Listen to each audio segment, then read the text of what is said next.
আমাদের যারা দীর্ঘদিন যারা কাজ করছে, ধরো একটা আমি তো বলেছিলাম যে আমাদের যে বুথের যারা সংগঠন আছে ওদের যদি কিছু অল্প কিছু দেওয়া হতো, ওরা একটা ফিক্সড করতো, ওরা কি চায় নাকি ওরা ওইটুকু আরে করা যাবে না? যাই হোক, তোমাদের সাথে এই দূরত্বটা হওয়ার পরে আমি কিন্তু বসে একদিন যুক্তি দিয়েছিলাম হুম হুম যে বেশি নিতে হবে না, একদম। প্রতিটা কাজের উপর থেকে 5 থেকে 6% নাও। হুম এবার যেহেতু হুম। আমি কি যুক্তি দিয়েছিলাম, যেহেতু প্রধান উপপ্রধানের একটা প্রচুর খরচ, তার কারণ না না ঠিক ঠিক, টোটাল টোটাল অঞ্চলটা দৌড়াতে হয়। একদম। তো কোথায় ক্লাস টোটাল কি, হ্যাঁ ঠিক, হ্যাঁ। হুম হুম নেমন্তন্ন, অতএব সেটা তাহলে কি হবে আমি বলছি, হুম টোটাল অঞ্চলের যা কাজ হবে, টোটাল অঞ্চলের যা হুম কাজ হবে তার উপরে 1% নিবে হুম প্রধান, 1% নিবে উপপ্রধান। হুম এবার যে যার সদস্য যারা আছে, হুম হুম গ্রাম সদস্য, তারা তার সেই গ্রামের উপরে যতটা কাজ হবে তার উপরে 1% নিবে। হুম, আর বাহ। 3 জন পঞ্চায়েত সমিতি যে আছে, যে যার পঞ্চায়েত সমিতি জনের উপরে 1%। হুম পঞ্চায়েত কেন হুম, না, পঞ্চায়েত সমিতিরও প্রচুর নেমন্তন্ন হয় 5টা গ্রামের, একদম, প্লাস হ্যাঁ। তাদেরকে ক্লাব গুলো পুষতে হয়, ঠিক ঠিক। হুম তারা হুম নিবে। হুম, আর বাকি থাকলো 2%, হ্যাঁ। 6%। হুম, 2% 3 জন লোকের নামে একটা অ্যাকাউন্ট হবে, সেখানে জমা থাকবে। সেটা সেটা সংগঠনের কাজে লাগবে, ঠিক।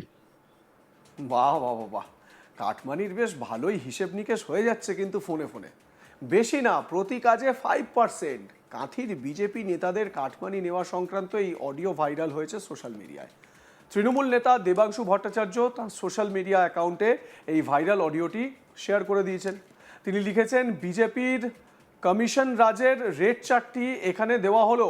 স্থানীয় স্তরের উন্নয়নমূলক কাজের জন্য মোট 5 থেকে 6% কমিশন, প্রধানের জন্য 1%, উপপ্রধানের জন্য 1%, গ্রাম পঞ্চায়েত সদস্যদের কাছ থেকে 1%, পঞ্চায়েত সমিতির সদস্যদের জন্য 1%, দলীয় কার্যকলাপের জন্য 3 জনের যৌথ অ্যাকাউন্টে 2% জমা হবে। একটি ফাঁস হওয়া অডিও ক্লিপে শোনা যাচ্ছে যে কাঁথির 3 পঞ্চায়েত সমিতির বিজেপি নেতা তন্ময় গিরি এবং ভগবান মণ্ডল এই ভাঙনের বিষয়ে আলোচনা করছেন, মানে এই ভাগ বাটোয়ারার বিষয়ে আলোচনা করছেন। দুজনেই বিকাশচন্দ্র বেজের ঘনিষ্ঠ সহযোগী বলে পরিচিত, যিনি সম্প্রতি একজন মহিলা পঞ্চায়েত প্রধানের সঙ্গে খারাপ কাজের অভিযোগের পর পদত্যাগ করতে বাধ্য হয়েছেন।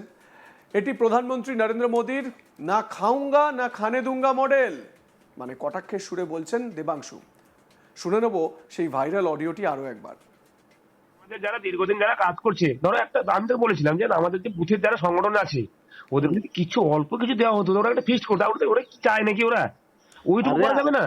যাই হোক, তোমাদের সাথে এই দূরত্বটা হওয়ার পরে আমি কিন্তু বসে একদিন যুক্তি দিয়েছিলাম হুম হুম, যে বেশি নিতে হবে না, একদম। প্রতিটা কাজের উপর থেকে 5 থেকে 6% নাও। হুম এবার যেহেতু হুম, আমি কি যুক্তি দিয়েছিলাম, যেহেতু প্রধান উপপ্রধানের একটা প্রচুর খরচ, তার কারণ না না ঠিক ঠিক, টোটাল টোটাল অঞ্চলটা দৌড়াতে হয়। একদম। তো কোথায় ক্লাস টোটাল কি, হ্যাঁ ঠিক, হ্যাঁ। হুম হুম নেমন্তন্ন, অতএব সেটা তাহলে কি হবে আমি বলছি, হুম টোটাল অঞ্চলের যা কাজ হবে, টোটাল অঞ্চলের যা কাজ হবে তার উপরে 1% নিবে হুম প্রধান, হুম 1% নিবে উপপ্রধান। হুম এবার যে যার সদস্য যারা আছে, হুম হুম গ্রাম সদস্য, তারা তার সেই গ্রামের উপরে যতটা কাজ হবে তার উপরে 1% নিবে। হুম, আর বাহ।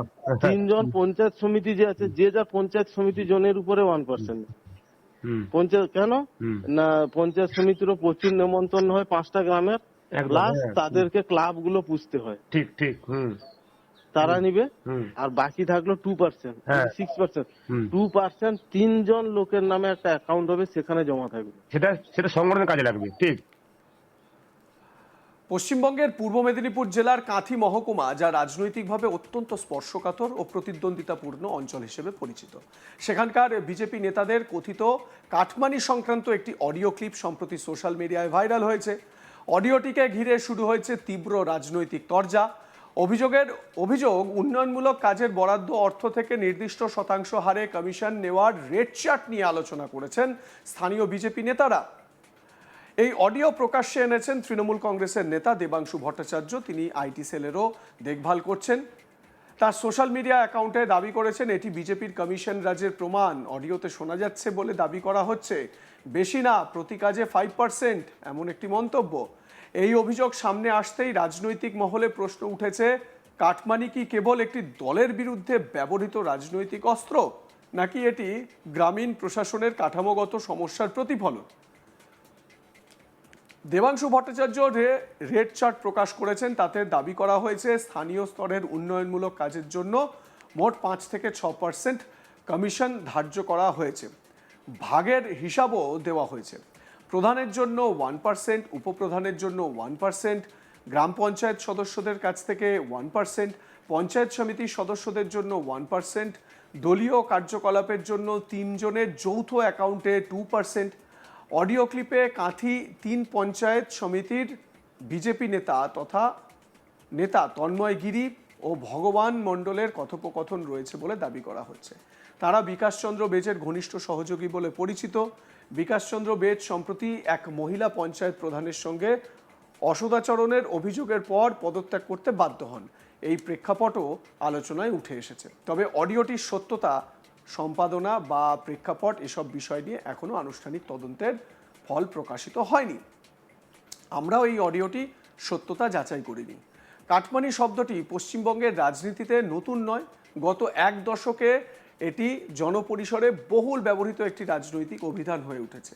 বিশেষত তৃণমূল কংগ্রেসের বিরুদ্ধে বিজেপি দীর্ঘদিন ধরেই কাটমানির অভিযোগ তুলেছে। এই প্রেক্ষাপটে বিজেপি নেতাদের বিরুদ্ধে একই অভিযোগ উঠলে তা রাজনৈতিকভাবে তাৎপর্যপূর্ণ হয়ে ওঠে। প্রশ্ন উঠছে, ক্ষমতার পালাবদলের সঙ্গে কি কেবল অভিযুক্তের নাম বদলায়, নাকি অবস্থাগত সমস্যাই থেকে যায়? কাঁথি মহকুমা দীর্ঘদিন ধরেই তৃণমূল ও বিজেপির সংঘর্ষের কেন্দ্র, এবং শুভেন্দু অধিকারী তিনিও তো এই কাঁথিরই লোক। শুভেন্দু অধিকারী তৃণমূল ছেড়ে বিজেপিতে আসার পর নন্দীগ্রাম থেকে মমতা বন্দ্যোপাধ্যায়কে হারিয়ে বিরোধী দলনেতা হওয়ার পর বা বিধায়ক হওয়ার পরে এই যে তৃণমূল বিজেপি তরজা, এই তরজা আরও চরমে উঠেছে। প্রতিদিনই প্রায় শুভেন্দু অধিকারীও এরকম বেশ কিছু ভিডিও সোশ্যাল মিডিয়ায় শেয়ার করেন। এই ভাইরাল অডিওটা আরও একবার শোনাবো আপনাদের। আমাদের যারা দীর্ঘদিন যারা কাজ করছে, ধরো একটা আমি তো বলেছিলাম যে আমাদের যে বুথের যারা সংগঠন আছে ওদের যদি কিছু অল্প কিছু দেওয়া হতো, ওরা একটা ফিস্ট করতো, ওরা কি চায় নাকি ওরা ওইটুকু করা যাবে না? যাই হোক, তোমাদের সাথে এই দূরত্বটা হওয়ার পরে আমি কিন্তু বসে একদিন যুক্তি দিয়েছিলাম যে বেশি নিতে হবে না, একদম প্রতিটা কাজের উপর থেকে 5 থেকে 6% নাও। এবার যেহেতু আমি কি যুক্তি দিয়েছিলাম, যেহেতু প্রধান উপপ্রধানের একটু প্রচুর খরচ, তার কারণ না না ঠিক টোটাল অঞ্চলটা দৌড়াতে হয়, একদম তো টোটাল হ্যাঁ নেমন্তন্ন। অতএব সেটা তাহলে কি হবে, আমি বলছি টোটাল অঞ্চলের যা কাজ হবে, টোটাল অঞ্চলের যা কাজ হবে তার উপরে 1% নিবে প্রধান, 1% নিবে উপপ্রধান।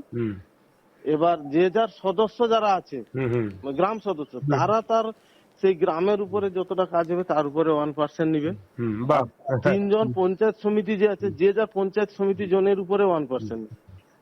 পঞ্চায়েত কেন না, পঞ্চায়েত সমিতিরও প্রচুর নেমন্তন্ন হয় 5টা গ্রামের, প্লাস তাদেরকে ক্লাব গুলো পুষতে হয়, ঠিক ঠিক তারা নিবে। আর বাকি থাকলো 2%, 6%। 2% 3 জন লোকের নামে একটা অ্যাকাউন্ট হবে, সেখানে জমা থাকবে, সেটা সংগঠনের কাজে লাগবে। ঠিক, আমাদের যারা দীর্ঘদিন যারা কাজ করছে, ধরো একটা আমি তো বলেছিলাম যে আমাদের যে লাইক কমেন্ট শেয়ার করতে ভুলবেন না। দেখতে থাকুন আজ তাক বাংলা, সাবস্ক্রাইব করুন ইউটিউব চ্যানেলটি, বেল আইকন প্রেস করুন নোটিফিকেশন পেতে।